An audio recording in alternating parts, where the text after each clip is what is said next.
I say we, I'm referring to Kevin and I. At that time, I had spent, 20 years approximately in church planting.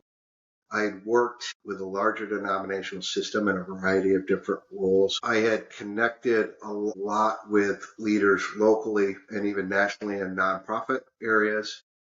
And it seemed like we can talk about leaders burning out, but there was definitely a sense of weight, a sense of frustration, of heaviness, in leading in general. And man, I had been to so many conferences. I'm old enough to remember the three-ring binder conference, where you went to the conference, you got a three-ring binder, you learned all the answers that was in this binder. You then went back to your context and disseminated that, and you were the local expert.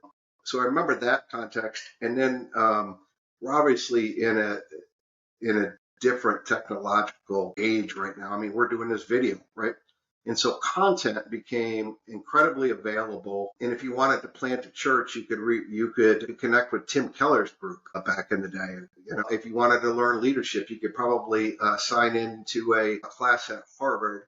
And so content was readily available. And it seemed to me that leaders were still pursuing content. And the reality is they were me and observation and my own personal experience, and then observing other leaders in ministry and in other settings, is they're just drying up. And one of the analogies that I used at the beginning, probably still should use, is when we look at caring for, training, developing leaders, we tend to put the cart before the horse, or organizations, is that we're more concerned about how do we develop a particular looking cart?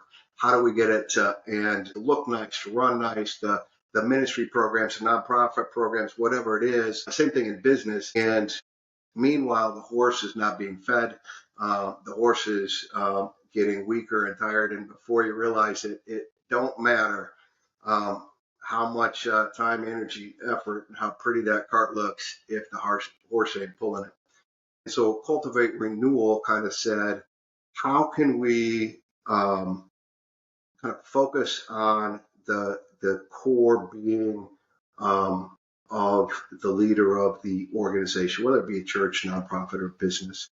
How do we renew that leadership passion, leadership vision, all that stuff?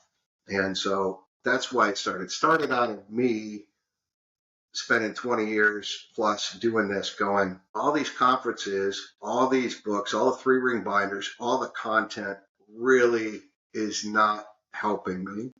And we had done a study. I'd done a study with the organization we were with that looked at church planters and why some of them didn't make it. And it wasn't content. They received similar training. It wasn't money. They received similar money. It was really their sense of being that just kind of shriveled up